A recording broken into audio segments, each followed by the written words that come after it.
Umuphethe iBhayibheli lakho sicela uvule nathi encwadini kwabaseRoma chapter 16. Romans chapter 16. If you have your Bible, turn with me to Romans chapter 16. I think everyone likes to be appreciated. Ngiyacabanga ke ukuthi wonke umuntu uyakuthanda ukuthi ezwe amukelekile. Not sure what is being appreciated. Everyone likes to hear that your family, your friends at work, they really appreciate you and they appreciate the work you're doing. Wonke umuntu uyakuthanda ukuzwa ke ukuthi umndeni wakho noma emsebenzini bayakujabulela noma bayakuthokozela lokhu okwenzayo. Yes, and you may say, yeah, but I'm a humble person, I don't want to boast, so it's fine even if people don't appreciate me or they don't appreciate what I'm doing. Ungasho ukuthi kodwa mina ngiumuntu oyithobile, angithandi ukuthi ngikhukhumeze, ingakho ngingathanda ukuthi mhlawumbe abantu uthole bakhuluma ngalokho engikwenzayo. You may say, I'm just looking forward to be appreciated one day by God and Him saying, well done, good and faithful servant. Ungasho ukuthi ngelilanga mhlawumbe mina ngibeke ukuthi uNkulunkulu kube uyazosho ukuthi lento wawuyenza ngiyayithokozela kakhulu wenze kahle ngiqekwenhle.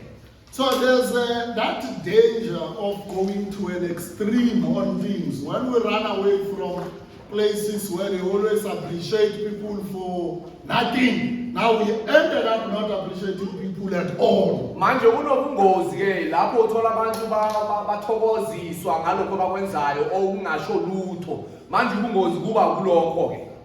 The problem is that we were saved by the grace of God, but we still battle and fight against sin in our hearts and in our lives. Siyazi ke ukuthi sisindiswe umusa kaNkulunkulu kodwa siseselokulwa nesono empilweni zethu njalo njalo. So that makes it hard even to thank people, appreciate those that you work with. Manje lokho kwenza ke ukuthi kube nzima nokuthi uthokoza abantu osebenza nabo. But we all love to hear people say, hey, Mama, I appreciate you. Kodwa siyakuthanda sonke ukuthi sizwe umuntu asho ukuthi mama ngiyakuthokozela okwenzayo. Right? We love to hear kids say, hey, Dad, you know we appreciate to have you. Siyakuthanda ukuzwa nengane zethu zisho sithi baba uyazi siyakuthanda ukuthi sibe nawe njengobaba wethu. Lokho kwenzako siyakuthokozela. I like the way the wife appreciates us. Ngithanda ngendlela amakhosikazi wethu akuthokozela ngakhona esikwenzayo. Yeah, you know, it's good to have you here because you protect us. But kuhle ukuba nawe lapha uyasivikela. You provide for us. Uyasondla. But if you can stop being this mean. My kodwa baba mawungama uba bukhali. So in that appreciation, it's always mixed with some things that I don't like. Manje kuloko kokuthokozela kwezinto zenzayo hleli kunezinto bangayithandi nawo.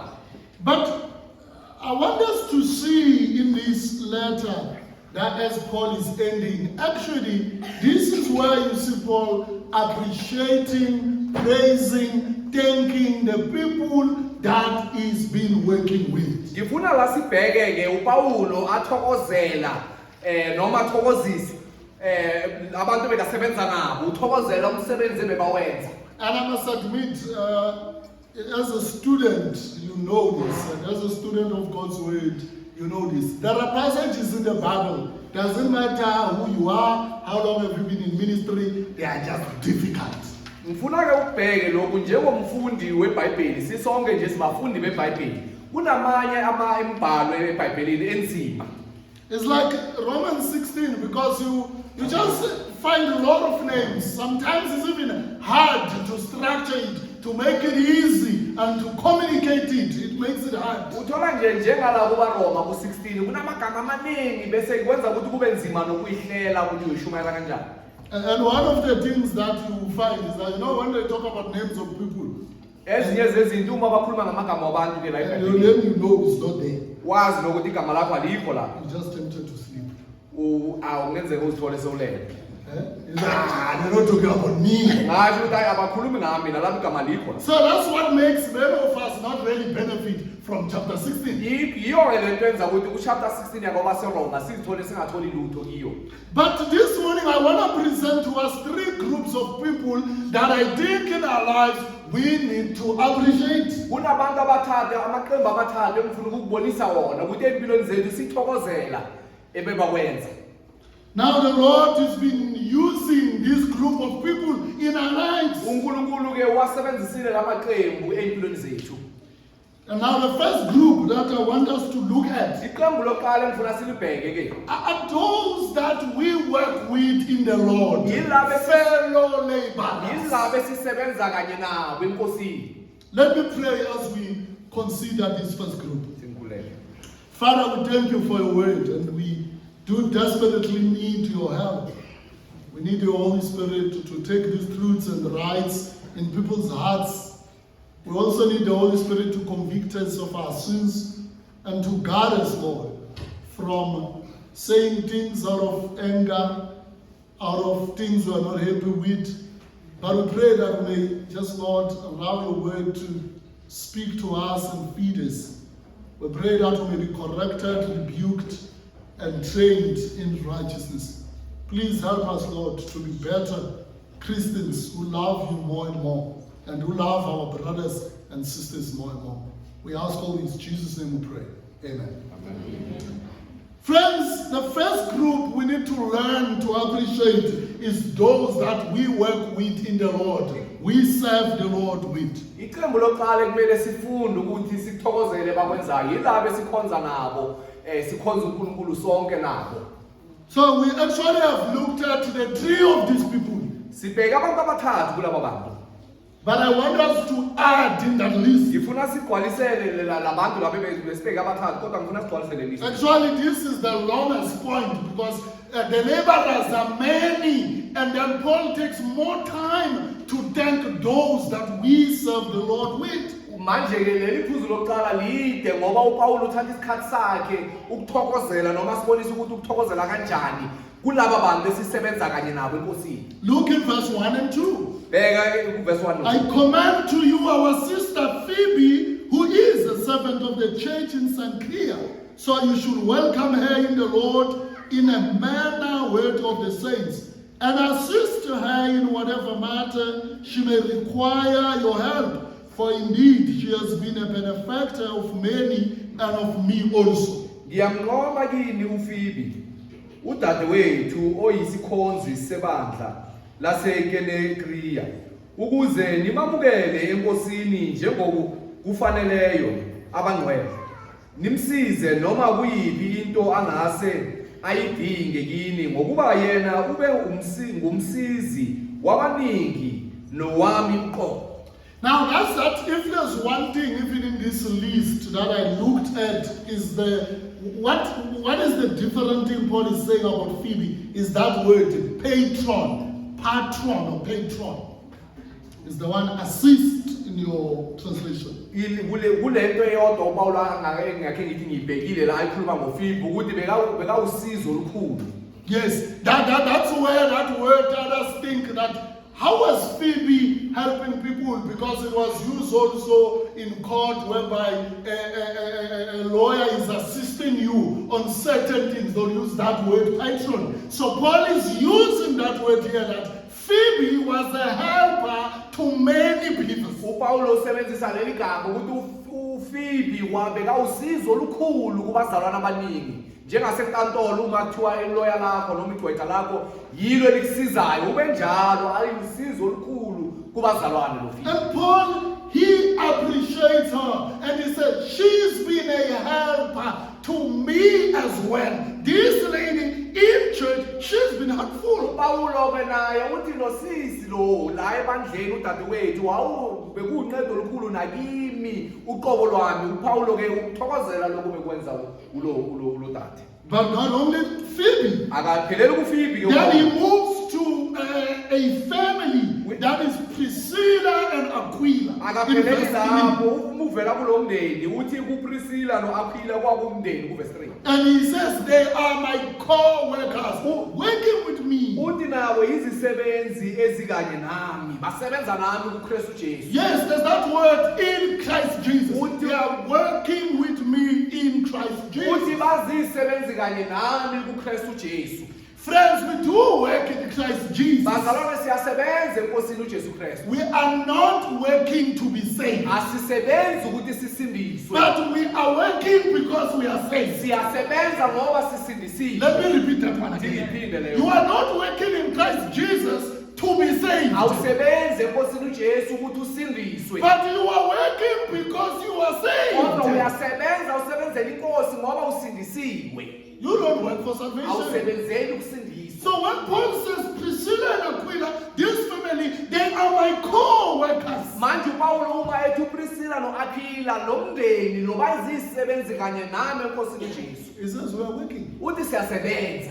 And now one may ask, what is our work in Manje Christ omunye Jesus? umuntu angabuza kanti yini umsebenzi wethu enkosini uJesu Kristu? Now, one of our main work, friends, is to tell other people about the Lord Jesus Christ. Ezinye zomsebenzi wethu ekuyingxenye yomsebenzi wethu ukutshela abantu ngalo Jesu Kristu. You know what Paul says here? Uyazi uPawulo uthini lapha? He says, this couple, this family, actually this is what just hit me in the face. He says, they risk, look in that in verse 4, who risk their own necks for my life. Leke yiyo esuke yangimangaza kakhulu la kuverse 4 ne? Yes, verse 4. Kuverse 4 athi badela ukuphila kwabo ngenxa yokuphila kwami. What does that mean? Kusho ukuthini lokho kanti? This family put themselves in dangerous situation because of Paul. Lo mndeni lo wazibeka endaweni esebunzimeni esengozini ngenxa yempilo kaPawulo. They risk their lives. Bazidela badela impilo zabo. You know, Paul, he had many enemies. Uyazi uPawulo wayezinezitho eziningi. Because if you preach the gospel, you're going to have many enemies. Bazalwane uma ushumayela ivangeli uzoba nezitho eziningi. Somebody says, one of the problem of being a pastor is that there's many people who don't like you. Omunye umuntu washo wathi ezinye zeyinkinga zokuba umfundisi kunabantu abaningi abangakuthandi. And sometimes you don't know why they don't like Awazi nokuthi kungani bangakuthandi. you. Because sometimes you say things they don't like. Ngoba kwesinye isikhathi usho izinto bangazithandi. And then they become angry. Bese bayakwata bathukuthele. So you actually go around, have many enemies you don't know. Mawujika uhamba la ngaphandle unezitho eziningi kodwa wazi. So Paul says, you know this family, uPawulo uthi uyazi lo mndeni lo. they risk their lives Badela impilo zabo bazibeke engozini. because of Paul. Ngenxa kaPawulo. But it's not because of Paul, it's because they love the gospel and they wanted the gospel to go forward, and Paul was preaching the gospel. Kodwa akusingenxa kaPawulo, kungenxa ukuthi bathanda leli ivangeli la kaJesu Kristu, bathanda inkosi. Manje bebafuna ukuthi ivangeli libhebhethekiswe. Then they defend the workers, the preachers of the gospel. Manje ke bavikela ke abashumayela ivangeli. But that came at a cost. Kodwa lokho bekuzane nenani eliphezulu. And Paul says they risk their Uthi lives. uPawulo badela impilo zabo. What struck me here? Yini kanti lento engishaya enhlizweni la? Because me, I'm always seek ways of defending my family. Ngoba mina ngihleli ngifuna indlela zokuthi ngivikele wami. I'm actually trying by all means to stay far from things that will put my family in danger. Ngibe kude nezinto ezobeka umndeni wami engozini. But it was not his family. Lo mndeni wangasinjani. This family, they took a risk. Bathatha irisk lo mndeni lo babeka impilo zabo engozini. You know, me, I don't mind the risk. Mina irisk anginandaba nayo. Ngazibeka ngayibeka impilo yami engozini. There were times we were supposed to go to Malawi. I think it was during COVID. And we were supposed to go there, both me and my wife. Kunesikhathi ke kumele siye eMalawi ngesikhathi seCovid nonkosikazi. I said, I can't risk my wife. My wife, let me go. Let her Ngathi go. angeke ngibeke impilo yakho engozini. Ithi mina ngihambe naye. But this family, they were working together. Lo mndeni lo bebasebenza babonke. And working together, they put both of their lives in risk Babeka impilo zabo engozini. for Paul. Ngenxa kaPawulo. But Paul appreciates them. uPawulo uyakuthokozela bakwenzile. 2,000 years back now, here we are, we look back, we are looking Priscilla and Aquila, this couple. Paul says, you know what? They risk their lives for me. eminyakeni eyinkulungwane ezimbili seyidlulile sibheka uPawulo lokakushoyo ngalaba Priscilla noAquila ukuthi babeka impilo zabo engozini. uPawulo uyakuthokozela lokho. I wish to be a preacher like Paul, ngiyafisa ukuba umshumayeli or njengoPawulo be a pastor like Paul, noma ngibe umfundisi njengoPawulo. who don't forget the people that the Lord used in his life. Ongakhohlwa abantu uNkulunkulu abasebenzisile empilweni zakhe, And who empilweni yakhe. praise them for what they've done. Obanqomayo ngalokho bakwenzile. Now, you will see this in verse 5. It says, "Greet also the church that meets in their house." We'll get back there. Bheka ku verse 5 uthi khonzani nasebandleni elisendlini yabo. Ngisizobuya lapho. Now, there's another person is praising or is appreciating. Is in verse 9. That is Mary. Ukhona omunye umuntu uPawulo amnqomayo simthola ku verse 9 uMaria. Actually, in verse 6. Verse Greet 6. Mary, who has worked very hard for you. UMaria ku verse 6 uthi khonzani kuMaria owanisebenzela kakhulu. Where was Mary working? Kanti uMaria bekasebenza kuphi? In the church. Bekasebenza ebandleni. What she was working for? Bekenzana asebenzela abantu. For this church. Asebenzela leli So bandla. she was serving in the church. Bekakhonza kuleli bandla. Oh, my friends, it does not mean Mary was a pastor. Akusho ukuthi uMaria bekawumfundisi. But Mary was a faithful mother who serves in the church. Kodwa uMaria bekuwumama oqotho othembekile. And this okhonzayo church kathini. knew her. Le bandla belimazi uMaria. He's saying, greet her. Uthi uPawulo khonzani nakuMaria. And Paul knows uPawulo uyazi that Mary, ukuthi uMaria she's working hard. usebenza kanzima kakhulu kuleli bandla. It's not only the well-known Priscilla and Aquila Akusinje uPriscilla noAquila bebaziwa kakhulu. that is praising, Laba abanqomayo la uPawulo. but he appreciates even people who are not known like Mary. Nabantu abangaziyo bangadumile njengoMaria uyabanqoma uPawulo. Probably she was singing, Mhlambe bekawasingile uMaria. but that did not hinder her to work for the Lord. Lokho azange kumvimbe ukuthi asebenzele inkosi. Because some people look at the status in their lives. I will work for the Lord to the day I get married. Ngoba abanye abantu babheka impilo zabo bathi ngoba ngishadiwe mina ngizongizodese ngishadwa ngube khona ngisebenzele inkosi. And so they are waiting. Say, let him give me marriage first. Abanye bamile bathi hayi uNkulunkulu akanginikeze umshado ngizokwazi ukuthi ngimkhonze kahle. If he can give me something, then I can work for Uma him. nganginika okuthile ngizamsebenzela. Here is the woman Nangu lo wesifazane. of the Lord. Khonza inkosi. And married. Akashadwanga. And Paul says, appreciate such women. uPawulo uthi ukuthokozeleni abakwenzayo abanjalo besifazane.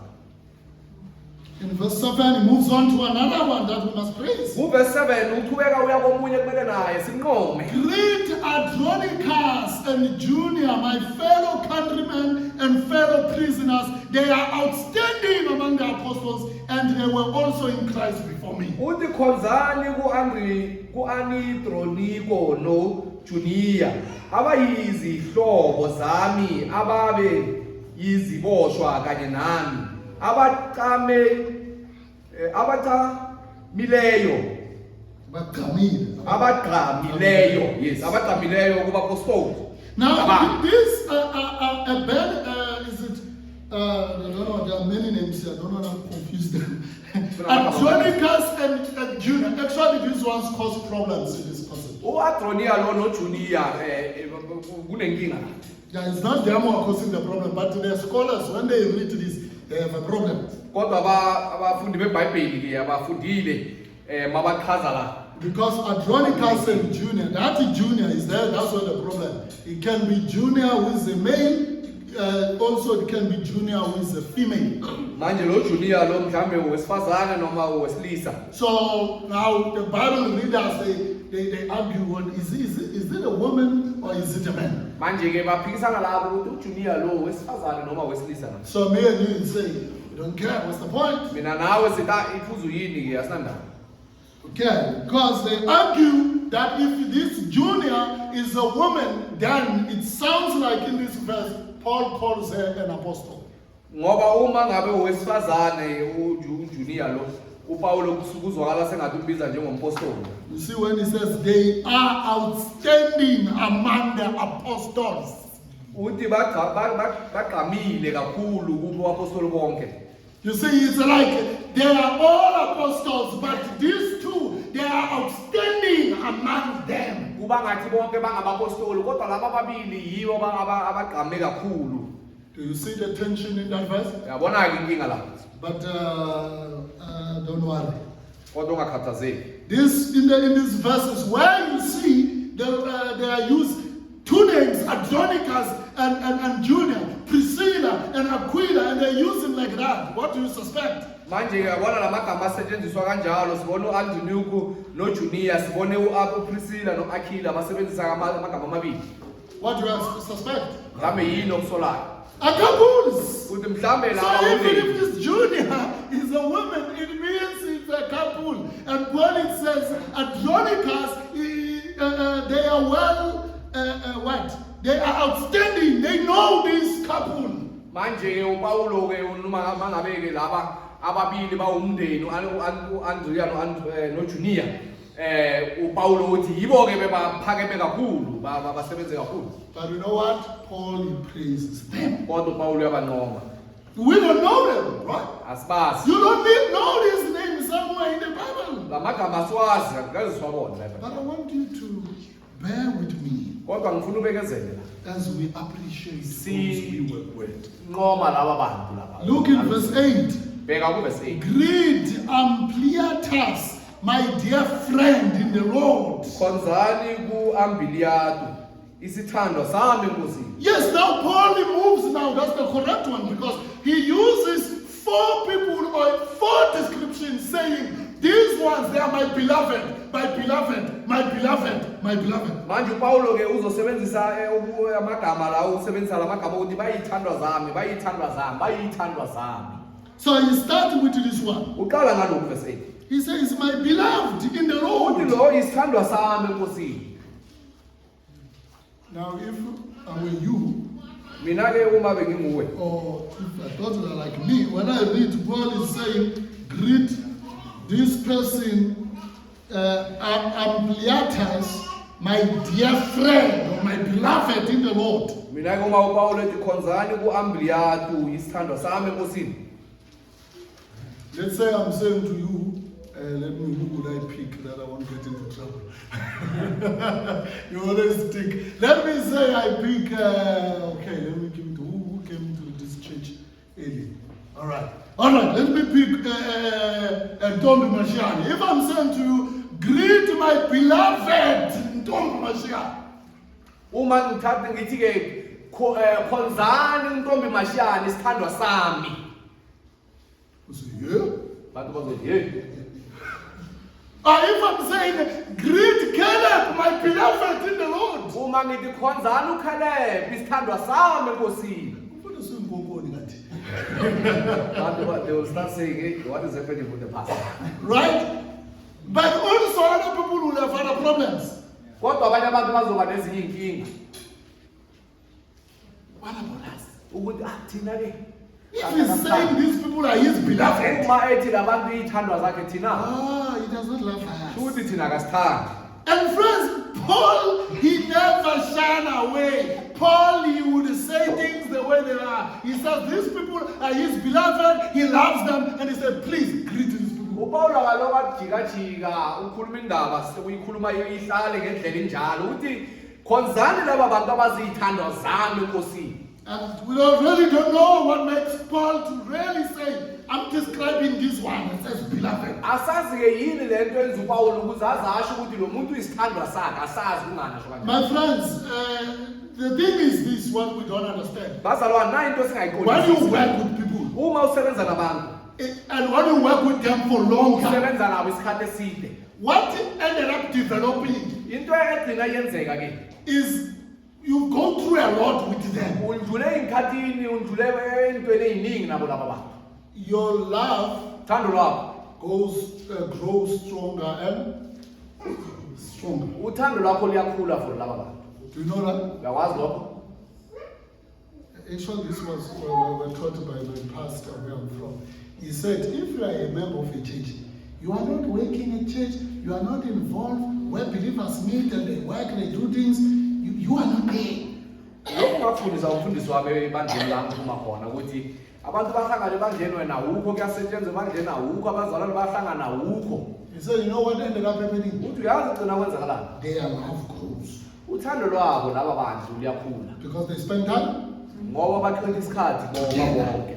Bachitha isikhathi bonke. And you are not there. Wena ukho la. And they're busy growing their love as they meet Uthando together. lwabo luyakhula mabaloko bahlangana njalo njalo. And surprise now, you join them on Sunday. Wena ke soyafika ngesonto. Uyabajoin. But we can tell them, So uyabona ukuthi ayikhona la. I can't enter that church. La ngathi this church they are discriminating. Because these ones, I can tell even the way they laugh, even the way they talk. It's like they've got a relationship going on. But me, I'm on the sideline. Uma ufika ukuthi mara labantu laba ngathi bathandana kakhulu mina bangithandi ngibona ngendlela bakhuluma ngakhona.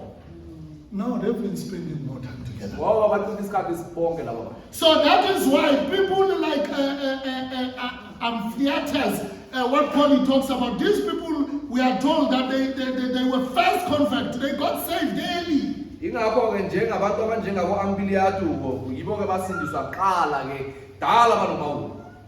But there's something interesting about these amphitheaters. Kodwa kunento la emangazayo ngalo Ampliato. History tells us this guy, Umlando uyasitshela ukuthi loba le ndoda according to things of this life in their status, was known as poor man. bekaziwa njengomuntu ompofu. They didn't have these things of the world. Asangabe nabezinto zesizwe. But Paul says, great that person, I love him. uPawulo uthi mbingeleleni lo muntu ngiyamthanda. So Paul was not relating with people based on they have money, they don't have money, they have a class, they don't have a class. He loves them. It doesn't matter who they are. uPawulo bekangahlobani nalaba bantu abathanda ngoba banemali noma banamali banalokhu abanalokhu ubathanda njengoba banjalo. Friends, the Bible says the poor you always have among you. iBhayibheli lithi abampofu yohleli labo. The church has all kinds of people. Ibandla linabantu bonke. Couples. Unabashadile Single abangashadanga. men and women. Abangabo besilisa People with nabesifazane. means. Abantu abaningi. People who don't have means. Abantu They're abangalali. all in the church. Bonke basebandleni. And Paul said, you know what? uPawulo uthi I appreciate them. uthi labantu laba ngibakhonze kakhulu laba bantu. And I found this interesting as well. Lokhu ngikubone kumangaza kakhulu. That Amphitheatus didn't use a lack in his life to hinder him from serving the Lord. Ukuthi uAmpliato azange asebenze ukuthi ngoba yena akanalutho umpofu ukuthi ayanandaba noma ngamkhonzi uNkulunkulu angasebenzi ebandleni kaNkulunkulu ngoba akanalutho azange akusebenzise lokho ukuthi kumvimbe. Look at another man in verse 9. Bheke indoda nayo ku verse 9. Not Ebenezer. Okay, see they say, greet Ebenezer, co-worker in Christ, and my dear friend, Stokos. That's another one. He calls him beloved, Stokos. Yizo uthini uthi khonzani ku-Arbanu isisebenzi kanye nathi kuKristu nakuStaku isithandwa sakhe. Look in verse 12. Greet Tryphena and Tryphosa, who have worked hard in the Lord. Greet my beloved Persis, who has worked very hard in the Lord. Khonzani kuTryphena noTryphosa abakhandleka enkosini. Khonzani kuPersisi othandekayo owakhandleka kakhulu enkosini. He said, you see now, there's those 4 people. He said, they are my beloved. I love them. Uyabona ke kunalabo abayi4 labo uPawulo uthi laba zithandwa zami ngiyabathanda. And some of these people, friends, were old, were not young. Abanye balaba bantu bebabadala abazalwane. They were no longer working. Bebangasasebenzi. They were in their retirement.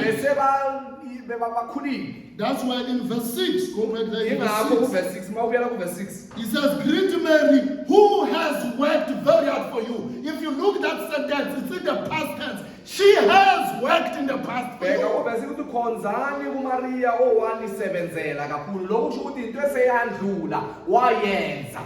But Paul still remembers her. Kodwa uPawulo sabakhumbula laba. Again in verse 12, greet Tryphena and Tryphosa, who have worked hard for you. Even Tryphena and Tryphosa, they have worked hard in the past. noTryphena noTryphosa nabo basebenza kanzima ekhathini endlulile. Ingakho uPawulo sabakhumbula. They are probably retired now. Mhlawumbe sebasasebenzi ngoba But Paul appreciate those kodwa people. uPawulo uyakuthokozela. They have worked in the uyabanqoma Lord. uPawulo uyabanqoma ukuthi basebenzile enkosini laba bantu. And now again, I think in in verse 13, Uverse 13 he ke. mentioned another person that Kunomunye is of umuntu interest. futhi uPaul anayo omangazayo uPaul ubhala igama lakhe. Look in verse 13. Bheka kuverse 13. Greet Rufus, chosen in the Lord, also his mother and mine. Uthi khonzani kuRufu okhethiweyo enkosini nakunina ungumame.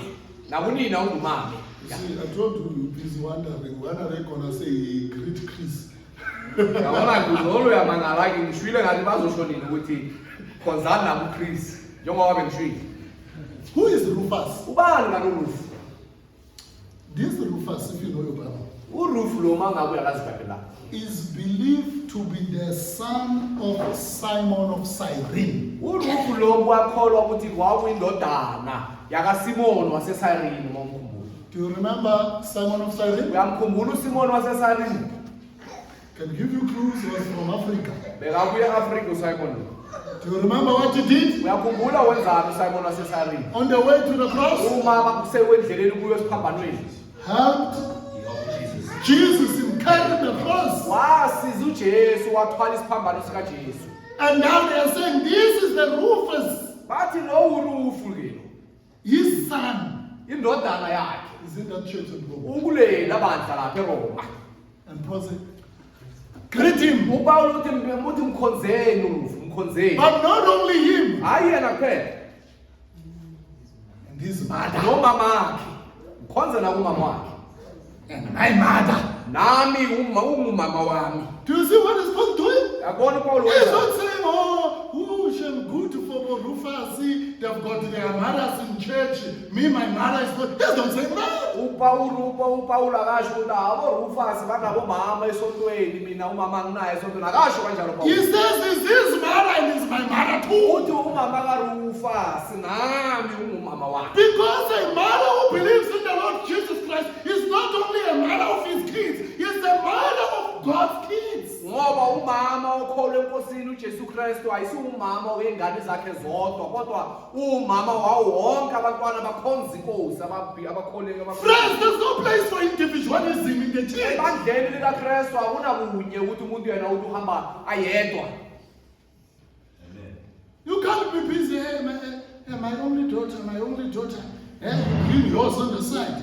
Ukuthi ayi lo umntana amayedwa shembandla umntana amayedwa lo bese umletha kuba uye ke umnakekela kweyedwa.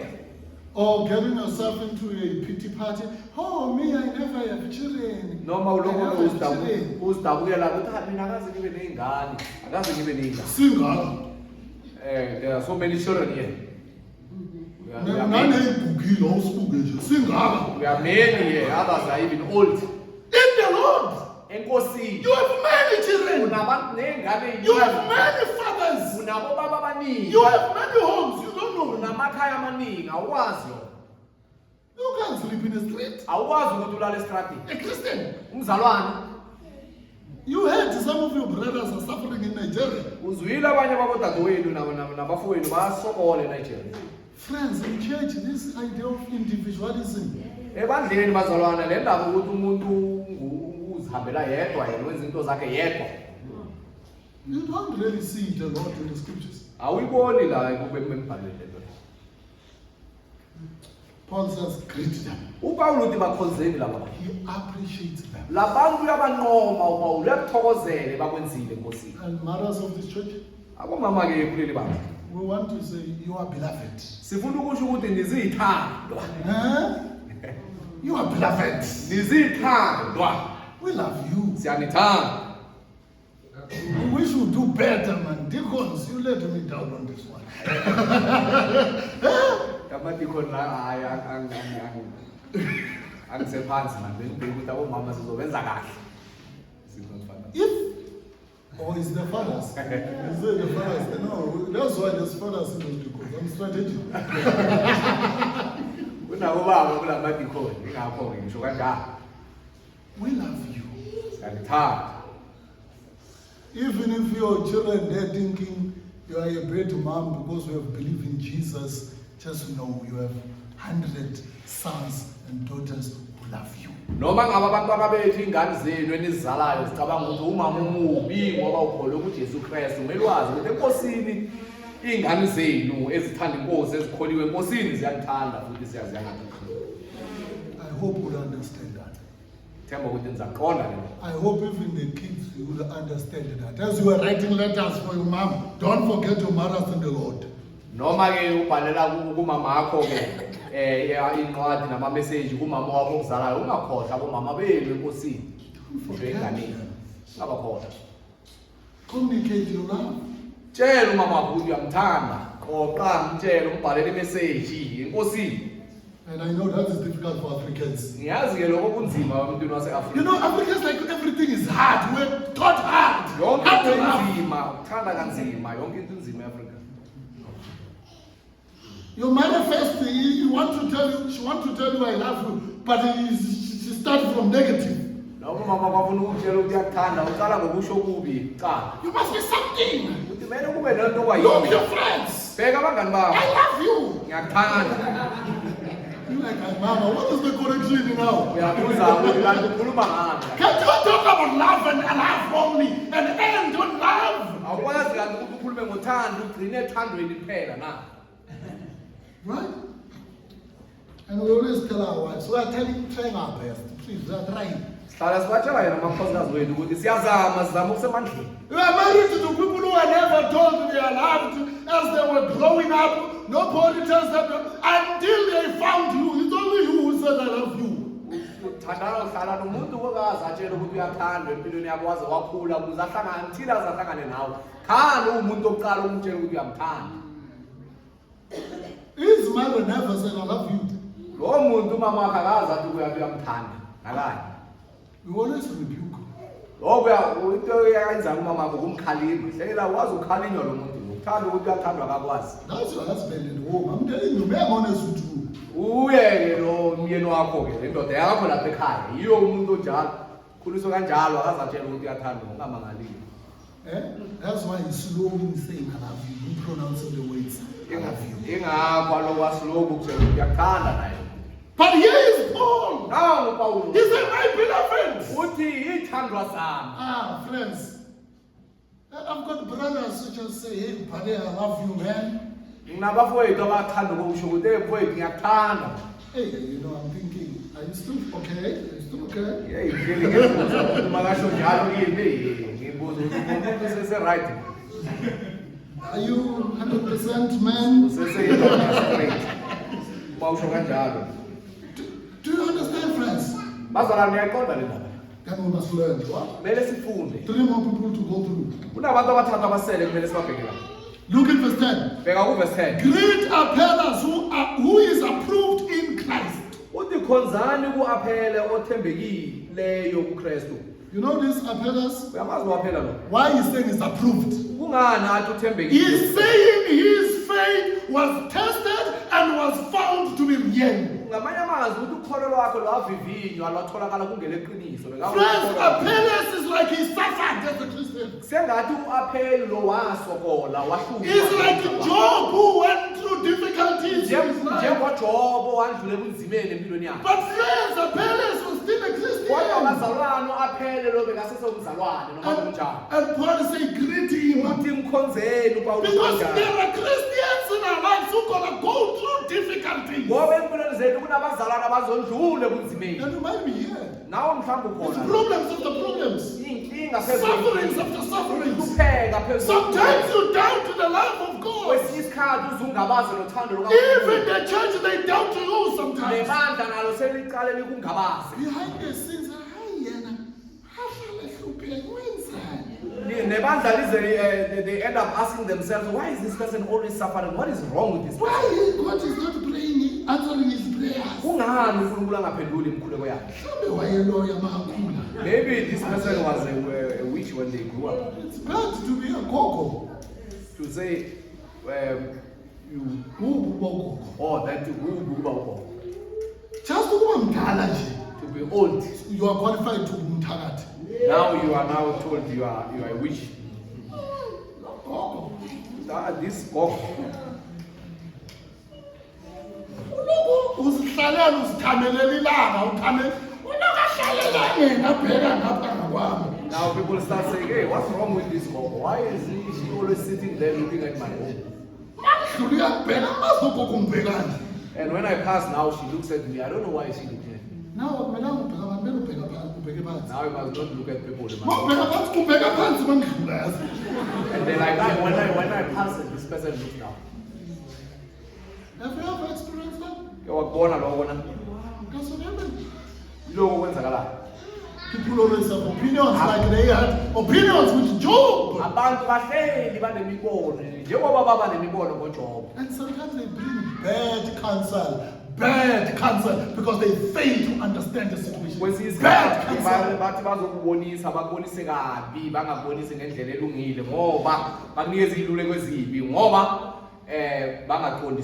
You know the counsels of Job, friends, they left him in worse condition than he was. Are we that kinds of counselors, friends?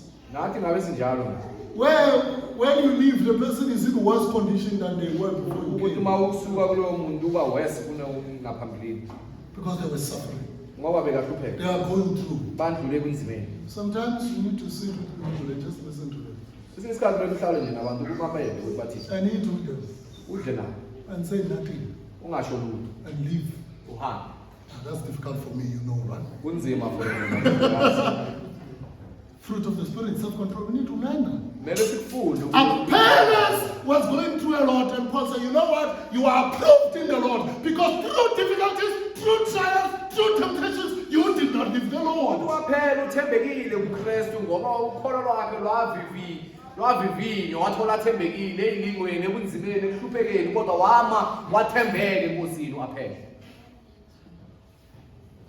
I think you get the picture.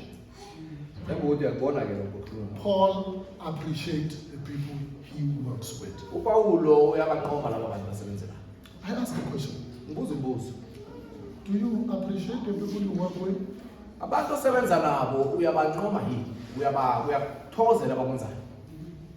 The people you live with, things they do.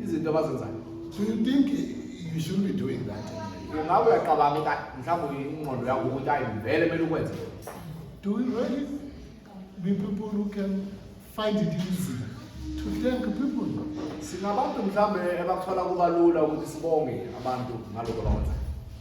Or we are people who find it easy to find wrongs? How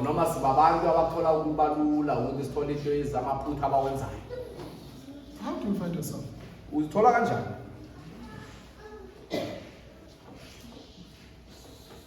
With that said, I want to say Grace Church, we appreciate you.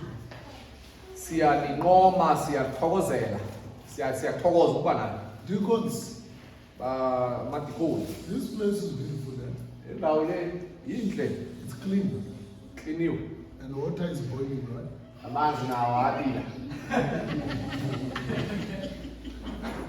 We appreciate you.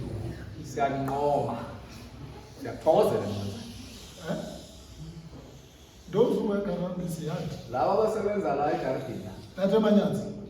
I appreciate the work you're doing in the room.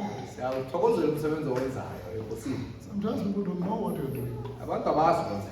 They don't know your quiet spirit in doing the work. We appreciate you. Our wives, beloved.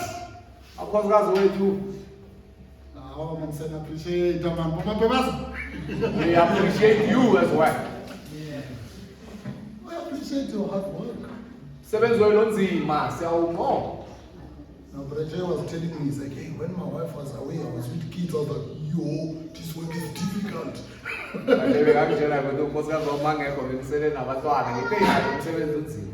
But you don't see it, right?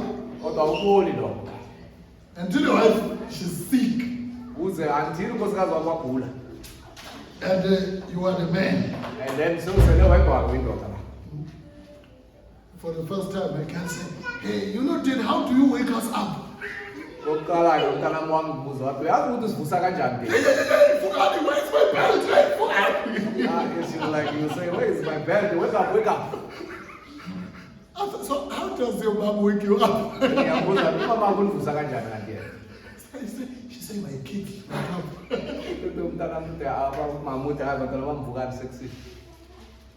Because you're not aware that, oh, I don't wake up kids. ngoba uyazi ukuthi hayi mina ngisikahle kahle ngibavusa abantwana. You do his captain for them. Ngisikafini for bona, I do them. It's weird, already marketed. Why you didn't put this? Why you didn't put this? Why you didn't put this? And the scarfin, it comes with the red marks. So you didn't put this. Awufakanga lokhu. Bawenza iscarfin, wenza iscarfin abantwana. And you say, Lord, please take me first. You're not my wife. Nkosi, thatha mina kokuqala ungathathi unkosikazi wami. Because I'm realizing that this person is special in my life. Ngoba sengiyabona ukuthi lo muntu lo ubaluleke kakhulu empilweni yami. We appreciate you. Siyani-appreciate ke unkosikazi wethu. Your work is appreciated. Umsebenzi wenu uyancomeka, siyancoma kakhulu.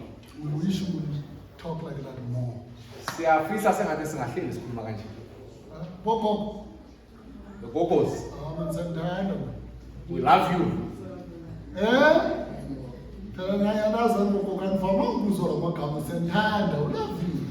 Gogo, they are not used to hear these words, but we love them. You may look at this church and in this church I'm not important. Even if I'm not there, I'm not important. Ngabheka la ebandleni kuleli bandla uthi leli bandla mina ngibalulekanga noma kungekho lapha kungandani. No. No, ayikho kanjalo. Just be here. Iba khona. Some gogo comes in and looks around, so bakhona gogo abacabanga ukuthi labantwana bakhuluma into enesense. Banye abogogo bayeza babheka bathi okay. No, they are these kids, they speak sense. I'm not the only gogo. Angisugogo wedwa zala. Friends, we appreciate you. Siyancoma, But then let me end with two more group of people that we need to appreciate. The second group, friends, is fellow leaders, the leaders who work with.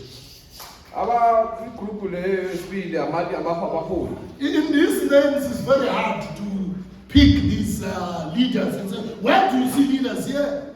Let me try my best to show you very quickly in verse 14 and 15. Greet Asyncritus, Phlegon, Hermas, Patrobas, Hermas, and the brothers who are with them. Konzani ku Asinkiritu, no Philegu, no Hemen, no Patroba, no Hem, nabazalwane abanabo. That's the first one. Nabazalwane abanabo. Saints who are with them.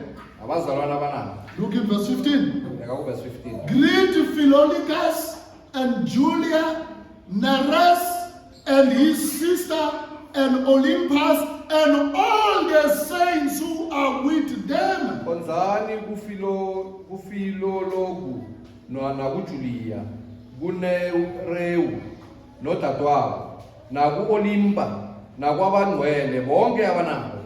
So what is he saying on his leaders? He uses this plurality and he says greet them. He says and the church that is with them.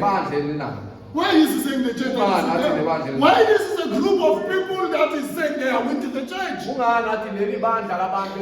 Friends, these are shepherds who are with the sheep, who are shepherding the sheep. Now you are still sitting there and say, I'm not convinced. So the history convinces us that these people were leaders of the church. I want to read to you what is John Gill saying. He's a pastor back in the days. Please pay attention. Remember those names or look those names in your Bible. Verse 14. You look those names. May I read what John Gill is saying? The names of all these disciples, according to the ancient traditions, though not to be dependent on, are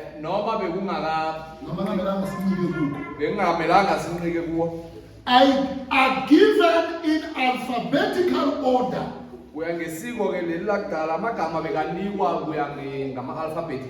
With the place where they afterwards presided as bishops or pastors by the late learned writer.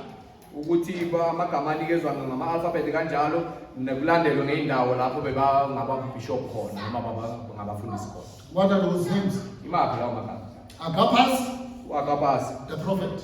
umprofeti, Amphias uAmplias of Odysseus, wase-Odysseus, sometimes called Amphitheus. Did you see noma that? Amplitas, Ananias, Ananias, who baptized Paul, owabhaphathisa was the bishop of Damascus. bekangubhishophu eDamascus. Remember Andronicus, did you see Andronicus. Andronicus there? Of Pannonia Bekase-Panoni or Spain. noma eSpain. Apelles uAphelis of Simne, bekase-Sim or according to others, noma kuya ngabanye Apollo. uApollo. Okay? So he's saying all these names, and he go on and says they were bishops, presiding bishops, they were pastors of churches. Uthi laba bantu bonke bekungamabhishophu bamabandla bekungabafundisi kulawo mabandla. What does that mean? Kusho ukuthini lokho? Learn to appreciate your pastors. Kumele ufunde ukuthi uthokozele abaholi bakho, abafundisi bakho. We don't appreciate, even Americans, they've got what they call pastors' appreciations. Nase-America banalento bayibiza ukuthi ba-appreciate abafundisi babo. Yes, appreciate your pastors. Thokozela ukuba nabafundisi babo. You know, it's hard when you preach about appreciating the pastors and you're a pastor. Kunzima ukukhuluma ngo-appreciate abafundisi Brah. abakade abaziya ukhuluma ngani manje? But that's what it says. Yilokhu uPawulu akusho. Learn to appreciate them. Ukuthi funda ukuthi ubathokozele banqobe. We know sometimes we take it for granted, saints. Kwesinye isikhathi kuthatha kancane. Have 3 pastors in a small church in the township, Ukuthi ube nabafundisi abathathu ebandleni elincane elokishini. theologically qualified, Abaqualifya kuya ngokweBhayibheli. prestige, school, shepherd seminar. Abangenele eShepherd Seminary esikolweni seBhayibheli. While one church is struggling with one pastor with no theological qualification whatsoever. Uma kukhona amanye amabandla uthola ibandla elilodwa liyastruggle ngomfundisi oyedwa nemibhalo anganazo itifiketi zokufundisa. But you have 3. Kodwa nabathathu. You must learn to appreciate that. Kumele ufunde ukuthokozela lokho. That they must die 3 of them. Kirikiti, you put another one. Kirikiti, you put another one. Ukuthi noma ngafa noma kufa muphi phakathi kwabo sizobeka lo muntu. Should we not appreciate? Akumelanga Should we sikuthokozele. not be grateful? Akumelanga sikubonge lokho na. Praising God Sibonge uNkulunkulu simdumise for what He has done. ngalokho akwenzile. I don't think sometimes we do appreciate. Angicabangi ukuthi And ngesikhathi Paul, I think, is strategic when he looks the fellow workers and he say, greet them. I know their work. I appreciate their work. ngiyacabanga ukuthi uPaul lokhu kwenza ngenjongo ukuthi abheke labasebenzi labathi athi bakhonzeni ngoba ngiyawazi umsebenzi wabo. And this is also true for us as pastors. Appreciate other pastors. Lokhu iqiniso nathi ukuthi abanye abafundisi sikuthokozela abakwenzayo. Sometimes we can fall in the trap of just competing ourselves, competing with them. Nathi singazithola sise-competition semqhudelwaneni ukuthi Paul is not competing. He says they are shepherding you. Greet them. He's not saying, oh, and I also greet you. I don't recognize those men. uPawulo uthi banebantu ababaholayo emabandleni wabo uthi labantu laba kuthokozelana abakwenzayo. You know, one of the good TV preachers that sometimes you find are those who tell you, if you need to give, please start in your local church.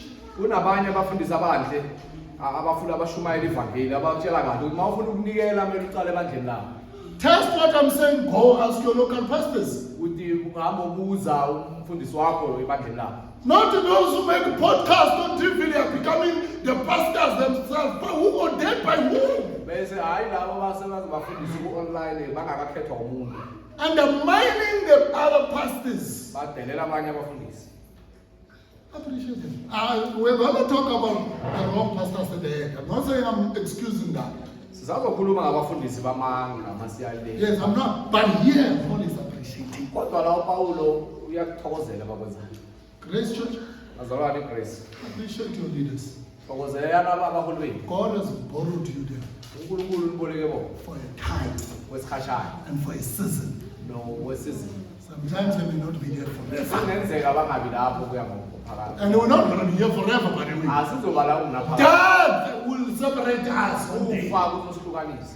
other calling Greenhouse Church, ezinye ubizo oluhlukile will separate us. uzosihlukanisa Or you will separate from us because you find a job in different place. noma wena uzohamba la ushiye ngoba uthola umsebenzi mhlawumbe endaweni enye But while you are here, kodwa uma usesela appreciate. funda ukuthokozela okwenziwayo ukuthokozela Thank ukuba you. nabanye abazalwane abonga abanye abazalwane ukuba nabo We are strong, I don't lie. sinamandla yebo But we are also very weak. kodwa sithakathaka Do you think pastors are weak as well?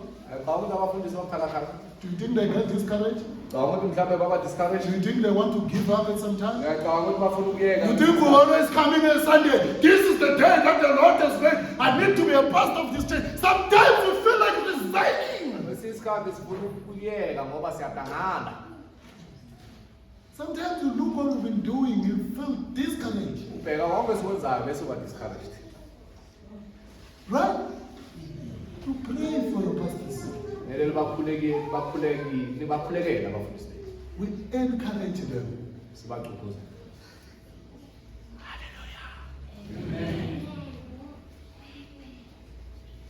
Because if not, Monday a resignation letter comes. ngoba kungasinjalo umguli izongena incwadi yokuza And you will be depressed. bese uzokudangana Number three, I'm not resigning, okay? Some people resign. But we are resigning. angizayi Lastly, kokugcina Paul talks about the churches. upawulo ukhuluma ngamabandla It's very easy actually from those two verses to establish that, and then we are done. He says, churches, what did he say there? And the brothers who are with them. The last part of verse 14, and in verse 15, the last part. And all the saints who are with them. He looks the churches there. uthi nabazalwane abanabo ubheka la mabandla Now, if you look verse 16, greet one another with a holy kiss. All the churches of Christ send you greetings. kuvesi 16 uthi bingelelelani ngokwanga okungcwele ayakhonza kini onke You amabandla see other churches there? You are not the only right, correct church in the world. You are not. All the churches greet you, Roman church. uthi wonke amabandla abingelela lapha eRoma Do you see 16:1?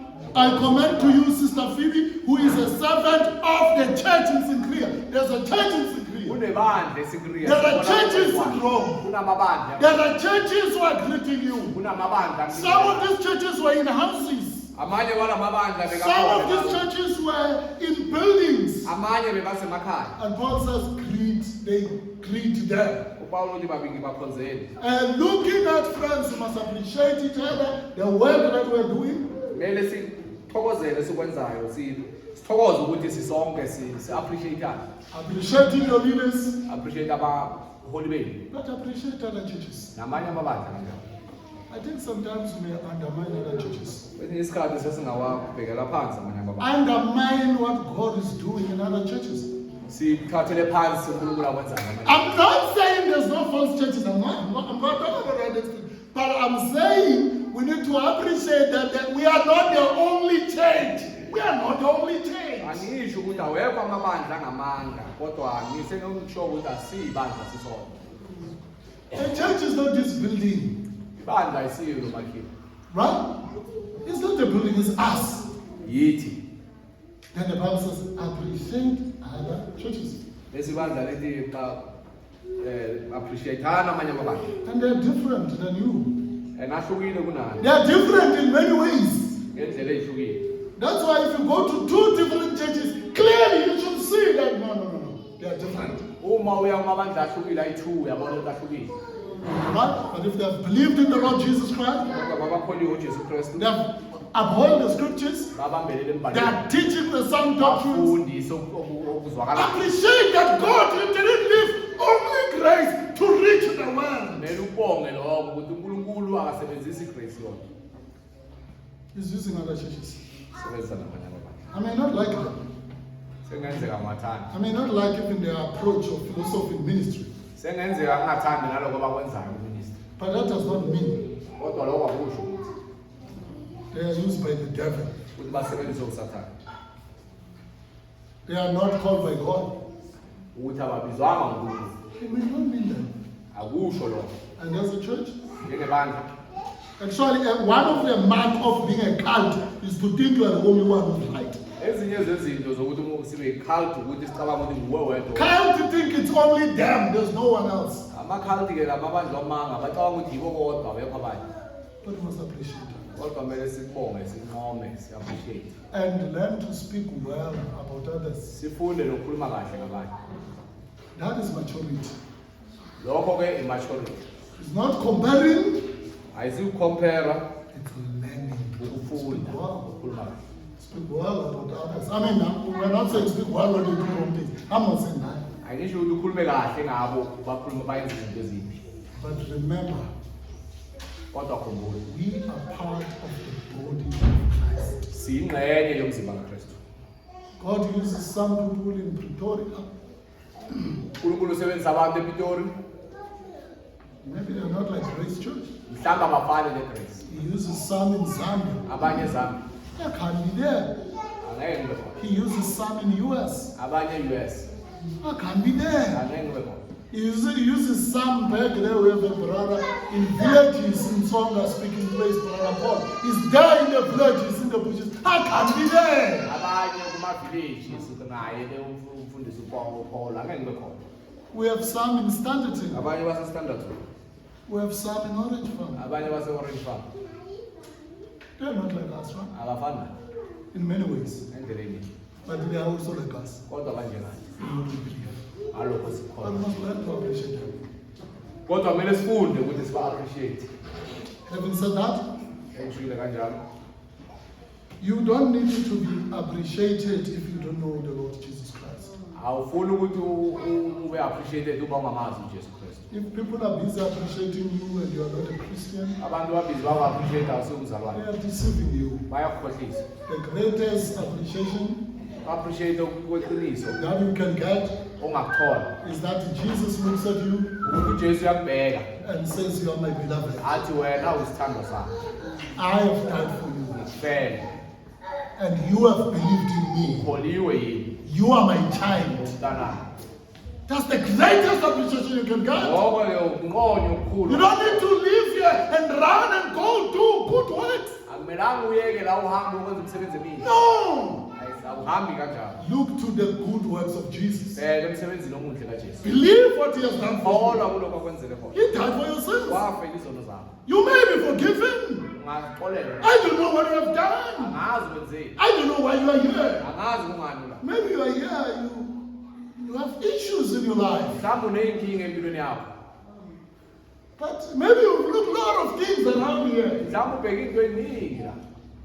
But please do see Jesus Kodwa bheka kuJesu. dying Wasifela. for our sins. Wafela izono zakho. All these people we say must be appreciated here. Bonke laba bantu They were saved by him. basindiswa kuye. These people were changed by Jesus Christ. Bakhululwa uJesu laba. These people will never be appreciated if Jesus did not save them. Labantu laba bengeke babe appreciated uma uJesu angakabasindisi. Look at the record we have read. Bheka la sifunde khona. Look how many names of people who are saved. Bheka ukuthi baningi kangakanani labantu abasindisiwe. Why? Are you sure your name is in the book of life as well? Ngabe unesiqinisekiso sokuthi igama lakho likhona encwadini. If the church don't know you, Uma ibandla lingakwazi, no, I doubt also that Jesus knows you. ngazi ukuthi uJesu uyakwazi. No, I doubt. Because in the Bible we see those who are known by Jesus were also known by the church. Ngoba siyababona laba eBhayibhelini abaziwa uJesu nebandleni What bebandla. does it mean? Uthini lo? If you believe in Jesus, you love the church. Uthanda ibandla lakhe. And if you don't believe in Uma Jesus, ungakholwa uJesu, you run away from the church. uyabaleka ubalekela ibandla lakhe. That's what you do. No, you don't love the church. Awulithandi. They talk about Jesus. If you don't love Jesus, you don't love the church. Uma ungathanda uJesu awulithandi ibandla. Oh, my friend, love Jesus. Bazalwane thanda uJesu. Repent Uquke from your sins. ezonweni zakho. What sin, you may ask me? Ungabuza ukuthi siphi Unbelief. sono songakholwa. Not believing in him who died for you. Ungakholwa uJesu yiso leso sono. Owakufela. Do you think the records are not enough? Ucabanga ukuthi le mibhalo nomlando lo awusinayo. Is it not enough, these things? Why would we take time as a church busy explaining about names of people we don't even know? Ukuthi kungani siyothatha isikhathi esingakasiyibandla sichaze indaba yabantu esingabazi Because Jesus ngoba uJesu died for them. wabafela. They are our brothers and sisters. bangabodadewethu, They are our mothers too. bangabomama bethu. Can you? Nawe sewungeze, The door is still open. umnyango usavuliwe. Don't run away. Ungabaleki, The door is open. umnyango usavuliwe. Can you believe in Jesus? Sewungakholwa uJesu. Father, we do thank you for giving us your word. It always refresh our souls, rebuke us, correct us, grow us. Father, we do pray